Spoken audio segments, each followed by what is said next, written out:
Bienvenidos a este especial de Cara a Cara. Los saludos desde el Palacio de Carondelet en Quito, Ecuador. Nos acompaña el presidente Daniel Noboa. Presidente, gracias por participar en Cara a Cara. Han sido 2 meses muy complicados para su país. ¿Qué parte puede dar hoy después de lo ocurrido en enero? Bueno, lo importante son las cifras. Hemos mejorado notablemente en temas de seguridad. Hemos reducido pues dramáticamente las muertes violentas diarias que eran pues producto de un Estado tomado por el narcoterrorismo. Asimismo, estamos en un proceso de transición también para recuperación económica. Desde la aprobación de nuestra primera ley económica urgente hemos creado 50.000 empleos en jóvenes entre 18 y 29 años, lo cual para nosotros es un factor determinante también para establecer la paz. Habla de las cifras de cómo se ha reducido o se ha mejorado la seguridad. Se hacen comparaciones. Se habla de El Salvador, se habla del presidente Bukele. El Salvador es un país muy diferente a Ecuador. Y usted hizo énfasis muy importante en el decreto en el que decía se deben respetar los derechos humanos. Correcto. Y además de eso reconoce que este es un fenómeno interno de Ecuador el que está enfrentando estos grupos. ¿Cómo va a ser para consolidar este avance y para garantizar la seguridad? Sí, acá en el Ecuador nosotros tenemos que hacerlo de la manera ecuatoriana y es un problema también muy particular. Es un problema serio que se ha vuelto grave con el tiempo por las características del Ecuador. El Ecuador es un país dolarizado, el Ecuador es un país que tiene el tercer puerto más importante de Latinoamérica, después de Santos y después de Manzanillo, es el puerto de Guayaquil, en volumen de carga contenedorizada. Asimismo, es un país muy rico en recursos, en producción de alimentos, y nosotros, dentro de todas estas características particulares del país, tenemos que darle una solución acorde al país. Los derechos humanos, dentro de nuestro mismo decreto, lo determinamos como una prioridad, pero también derechos humanos de la mayoría. Otra cosa, que la solución sea democrática. El decreto, sí, entonces, por más que era total potestad del Ejecutivo, nosotros le solicitamos a la Asamblea, así mismo como a la Corte Nacional, que se pronuncie sobre eso y que voten sobre eso. Por unanimidad, la Asamblea apoyó el decreto, por unanimidad, la Corte Nacional también apoyó el decreto. Eso significa que por primera vez en muchísimo tiempo los 3 poderes del Estado están unidos para esta lucha, esta guerra contra el narcoterrorismo. Ha hablado usted de la construcción de megacárceles, un problema de poder tener a quienes están generando este delito. Se compara con el modelo de El Salvador. ¿Le molesta que lo comparen con el modelo de El Salvador? ¿Le molesta que vivan citando a Nayib Bukele? No, no me molesta. Solo los invito a que vean la historia del Ecuador y la realidad del Ecuador. El Ecuador también es un país diferente, un país multicultural. No estamos hablando de megacárceles, estamos hablando de cárceles de máxima seguridad. Estamos hablando de soluciones integrales dentro del sistema carcelario, lo cual es diferente a simplemente decir que vamos a hacer una megacárcel. También, esto acá no es que se inventó en El Salvador. El sistema carcelario, el sistema de máxima seguridad, viene de México, viene también de épocas pasadas en Tailandia, en Singapur, de ahí en historia reciente en Colombia, de ahí en El Salvador y en el Ecuador. Y ha dicho usted algo clave, tiene que ser un proceso democrático. Así es. Yo fui elegido democráticamente. Yo soy muy respetuoso de los procesos democráticos. Presidente, usted se ha hablado de la necesidad de enviar a Colombia presos que están en Ecuador. ¿Eso ha avanzado? ¿Ha recibido respuesta del presidente Petro? ¿Eso es una solución para Ecuador? Sí, hemos estado coordinados con Colombia, coordinados también con Perú, con Venezuela, para los presos extranjeros que tengan una sentencia ejecutoriada de más de 5 años puedan salir del país y que no puedan reingresar al país más a cometer ningún otro crimen. Pero ¿qué es lo que nos pasa también? Tenemos un problema de flujo, tenemos un problema económico, tenemos un problema hoy en día en el cual necesitamos atender desayuno escolar, necesitamos atender a familias, necesitamos atender a gente que tiene enfermedades catastróficas y estamos gastando mucho dinero en presos extranjeros que como medida constitucional sí se los puede sacar del país.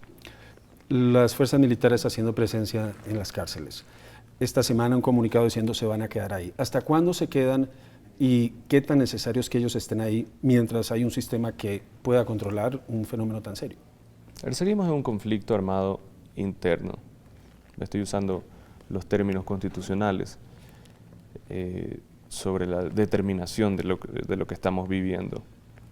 En este momento estamos reestructurando todo, el sistema de seguridad nacional. Entonces, en un momento en el cual es clave tener el apoyo de la policía y de las Fuerzas Armadas, no las podemos retirar de ahí, especialmente porque en el pasado las cárceles eran los centros de donde se planificaban muchos de los crímenes. Estratégicamente son lugares donde los militares deben de estar mientras dure este conflicto armado interno. ¿Cómo va el proceso de búsqueda de Fito, alias Fito, y es Fito el Pablo Escobar de Ecuador? No creo que la prensa lo glorifica demasiado. Hay varios capos, unos le dicen líderes de grupos narcoterroristas, le dicen otros. Se está siguiendo el rastro de él, pero no solo de él, es una organización y hemos sido muy fuertes contra la organización narcoterrorista, los choneros, así como los lobos o como los tiguerones.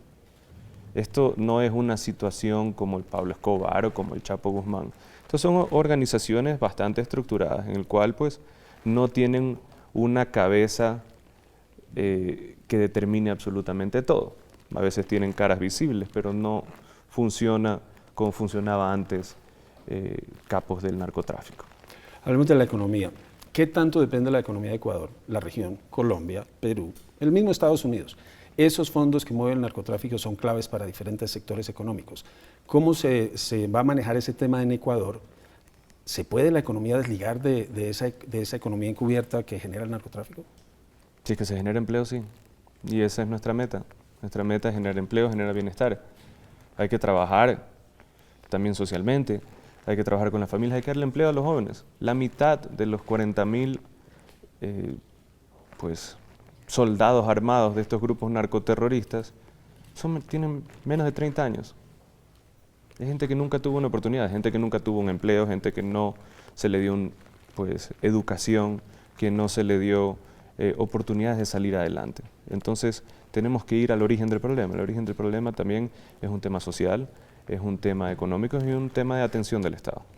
El IVA, impuesto al valor agregado, propuesta de elevarlo al 15%, ¿eso cómo va? ¿Está generando reacción en la población en un país dolarizado y en un país que, como la región, enfrenta una difícil situación económica?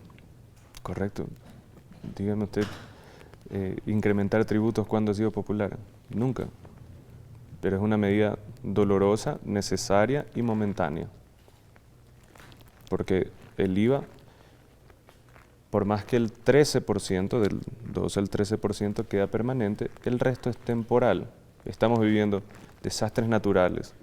Tengo llamadas de más de 60 cantones en el país que me piden atención. Heredamos 4.600 millones de dólares de pagos atrasados, de deudas internas, independiente de la deuda externa.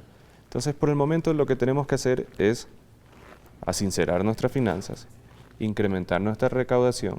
El momento en el que vemos que está mejorando la situación, el IVA se reduce, porque para incremento de impuestos se necesita trabajar con el legislativo, trabajar con la asamblea, pero para reducción de impuestos, en ese caso, es potestad del presidente, y el presidente, en este caso soy yo, lo iré bajando mientras va mejorando la situación económica.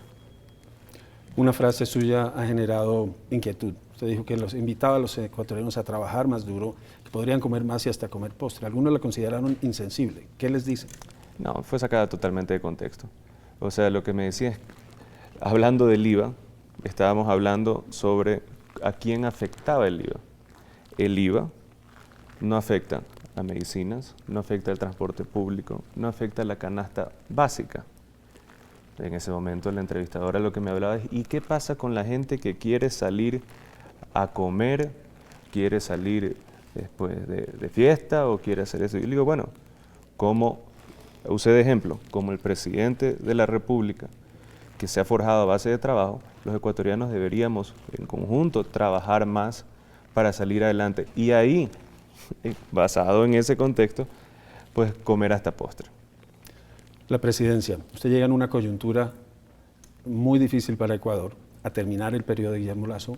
¿Qué tan diferente es lo que se encontró a lo que esperaba y cómo ve este periodo que le queda? Es totalmente diferente. Totalmente diferente. Nos vendieron un país de que las cuentas estaban saldadas, de que todo estaba bien. De repente abrimos pues las cuentas y había 4.600 millones de dólares en retrasos. 4.600 millones de dólares. Nunca un presidente le ha dejado una situación así de mal al siguiente. ¿Le quedan ganas de presentarse, de buscar la presidencia en un nuevo periodo? Yo no estoy buscando la presidencia. Yo estoy buscando es mejorar la vida de los ecuatorianos. Y para eso creo que debería haber cierta continuidad.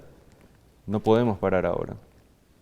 Para mí es ya de una forma hasta casi una obligación que tengo yo con el pueblo ecuatoriano, con los jóvenes, con la gente que no ha tenido oportunidades. No es algo que yo lo estoy buscando, ni pues quiero romper ningún esquema democrático. Yo feliz de la vida tengo mi vida privada. Ya ahorita estoy sirviendo al pueblo nomás. Pero dentro del sistema político ecuatoriano, dentro del sistema constitucional, usted puede buscar la presidencia, no habla de reelección, porque usted está terminando el periodo de Lasso. Sí, lo cual tampoco cuenta como primer periodo. Exactamente. No cuenta como primer periodo. Mi primer periodo técnicamente sería el del 2025, que era originalmente el periodo en el cual me iba a lanzar. Otro tema que viene del gobierno anterior es el del acuerdo con Estados Unidos para el equipo de fabricación soviética que se iba a entregar a Estados Unidos y recibir armamento. Esta semana hubo comunicado del canciller. ¿Eso quedó zanjado? A ver, originalmente se iba a dar chatarra, del cual los Estados Unidos legalmente la podía obtener, y después de eso, basado, sin violar ningún acuerdo internacional, se lo iba a redistribuir. Para nuestra misma sorpresa, los Estados Unidos comunica públicamente de que eso va a ser llevado para un conflicto armado en Ucrania, lo cual nosotros no queremos ser parte, del cual nosotros no queremos triangular tampoco armamento y en el cual no queremos andar violando tampoco ningún tratado internacional. Entonces, ¿qué dijimos en ese momento? Ya si es que públicamente esa es la idea, nosotros no podemos seguir adelante con eso. También Rusia es nuestro tercer socio comercial y en ese caso particular sí tendrían la razón, ya que estaríamos triangulando armamento y eso no lo vamos a hacer. Pero eso venía desde el gobierno de Lasso y le quedó a ustedes. Eso fue firmado en el gobierno de Lasso. ¿Sí?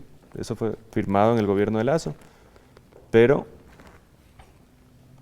el mensaje en el cual fue muy reciente, el que ese equipo iba a ser llevado a Ucrania, no era algo en que nosotros estábamos de acuerdo.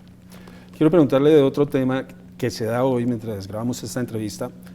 Ecuador busca la sede de la Copa América 2028 y uno podría pensar que ese es un tema paralelo o alterno, pero dentro de su gobierno y dentro de este periodo, hace menos de 2 meses, Ecuador estaba en una crisis muy profunda. Anoche en Quito un concierto con Luis Miguel de gran asistencia, los carnavales transcurrieron en seguridad, ahora buscan la Copa América. ¿Eso es lo que usted está buscando para Ecuador? Yo lo que estoy buscando para Ecuador es que sea un ejemplo, no un caso de fracaso, y que sea una sede para una Copa América, que como este mismo año va a ser la sede de la Cumbre Iberoamericana, que se pueda llevar, que pueda invitar al mundo a visitar el Ecuador, no solo visitarlo, sino también dar inversión, dar oportunidades a los ecuatorianos. Siempre voy a estar a favor de eso, siempre voy a estar a favor de que el Ecuador sea un ejemplo. ¿Cómo ve la región? ¿Cómo ve la relación con Colombia, con Perú? ¿Cómo ve a Ecuador dentro de esa situación? ¿Hay oportunidades para que Ecuador pueda hacer crecer su economía? Creo que sí, creo que hay problemas regionales. El tema del narcoterrorismo es un problema regional, no es un problema solo del Ecuador. Ha explotado en el Ecuador o ha sido más visible en el Ecuador porque nos ha tocado enfrentarlo pues, directamente, pero sí creo que hay oportunidades para que el Ecuador crezca. Creo que en el Ecuador todavía hay mucha infraestructura que se puede hacer, todavía se puede explotar también temas logísticos. Tenemos un sistema de puertos bastante bueno, que todavía puede mejorar aún. Y creo que es un lugar que históricamente fue de paz y que puede volver a ser de paz. Es un país que exporta capital humano. Tiene una muy importante colonia en Estados Unidos, en España, comunidad que se destaca por su aporte y por su trabajo. ¿A ellos qué les dice? ¿A ellos qué pueden esperar de su gobierno y qué pueden esperar ellos del futuro de su país? Muchos de ellos salieron por malas condiciones del Ecuador. Los respeto y los admiro de cómo han ido a los Estados Unidos, cómo han ido a España, a Italia, y han salido adelante. ¿Qué es lo que quisiera? Que no se repita esas historias en el Ecuador de que por crisis económicas, de que por crisis sociales, la gente ha tenido que salir del país. Quiero que este país dé oportunidades aquí, que la gente no busque en desesperación salir del Ecuador, sino que aquí puedan tener su vida tranquila, una vida de progreso, una vida de empleo, una vida digna. Estamos hablando del proceso de reelección, el papel de la vicepresidenta. ¿Qué va a pasar ahí? ¿Ella ahora está en Israel? Sí, está en Israel, ella tiene que reportarse a Cancillería y seguirá trabajando en Israel. Yo seguiré siendo presidente de la República y pues hasta cuando legalmente tengo que ceder la presidencia a un vicepresidente, ahí lo haré, que es cuando inicie la campaña, un mes antes de las elecciones. ¿Es sostenible el modelo del decreto? ¿Hasta cuándo va el decreto? ¿Cuándo puede Ecuador recuperar esa normalidad institucional? Quisiera que mañana, pero como toda guerra, uno sabe cuándo empieza o cuándo la está viviendo, uno no sabe cuándo termina. Quisiera que se acabe mañana. Quisiera que mañana haya paz. Quisiera que mañana no tengamos a grupos narcoterroristas que estén controlando inclusive hasta ciertos territorios. Quisiera que mañana ya no haya corrupción tampoco, pero tenemos que luchar hasta llegar a ese mañana. ¿Cómo fue ese proceso para que usted le dijera a los ecuatorianos, hay un conflicto interno, son organizaciones que están operando en Ecuador, que son ecuatorianas y tenemos que hacer esto? Eso en un mismo decreto en el que se habla de respetar los derechos humanos y de hacerlo de manera democrática. Es un modelo, normalmente estas coyunturas se pueden prestar para la tentación de abusar del poder y de tomar medidas extraordinarias simplemente porque está esa posibilidad. ¿Usted no lo hizo? Ni lo pienso hacer tampoco. No es mi forma de ser, no es mi plan. Como digo, mi solución o mi proyección a una solución es democrática. Y yo estaré dentro de los periodos que legalmente puedo estar, siempre y cuando el pueblo lo quiera. No tengo ninguna ambición de quedarme eternamente aquí. Tengo 3 hijos, tengo una hija de 4 años, tengo un hijo de 2 años, tengo uno que tiene 1 mes. El tema de la migración, presidente, el tema del Darién, el tema del trabajo entre los países, ¿se está haciendo lo suficiente? ¿Se va a poder detener la migración hacia Estados Unidos? La migración solo va a mejorar cuando haya más oportunidades en el Ecuador y cuando haya menos inseguridad. Estamos mejorando, no estamos bien todavía, pero estamos mejorando. Pero cuando un chico de 18 años que se gradúa del colegio tiene una opción de estudiar, tiene una alta probabilidad de conseguir un empleo, creo que él no se va a ir. Él va a querer estar con su familia, va a querer estar en su barrio, va a querer estar con sus amigos, con todas las personas que conoce. La gente sale del país por falta de oportunidades, la gente sale del país por falta de ayuda, de asistencia social y por un sistema quebrado. Nosotros tenemos que arreglar el sistema para que la gente no quiera salir. Y esa propuesta no es una propuesta ni de izquierda, ni de centro, ni de derecha, sino es una propuesta que reconoce la realidad del país. Sí, La gente a veces como que me trata de encasillar de un lado o del otro. Yo sí estudié la teoría de ideología, sí estudié comunicación política, sí estudié administración pública, historia de política también. Nuestra ideología es un progresismo realista, es más hacia el centro, inclusive un centro izquierda, en el cual creemos en un fuerte sistema de salud, de educación, en oportunidades, en darle asistencia social a la gente que más necesita, pero al mismo tiempo respetar la propiedad privada y respetar a las empresas. ¿Qué tan responsables son los países consumidores de droga de lo que vive el Ecuador? ¿Y se está haciendo lo suficiente para reducir el consumo versus atacar la producción? Yo no voy a andar echándole la culpa directo a ellos, ni echándole la culpa directo a un consumidor o a un adicto. Creo que es un problema global, creo que todos tenemos una culpa compartida y como tenemos una culpa compartida debemos de trabajar en conjunto para solucionarla. Muchas gracias, presidente. Un gusto.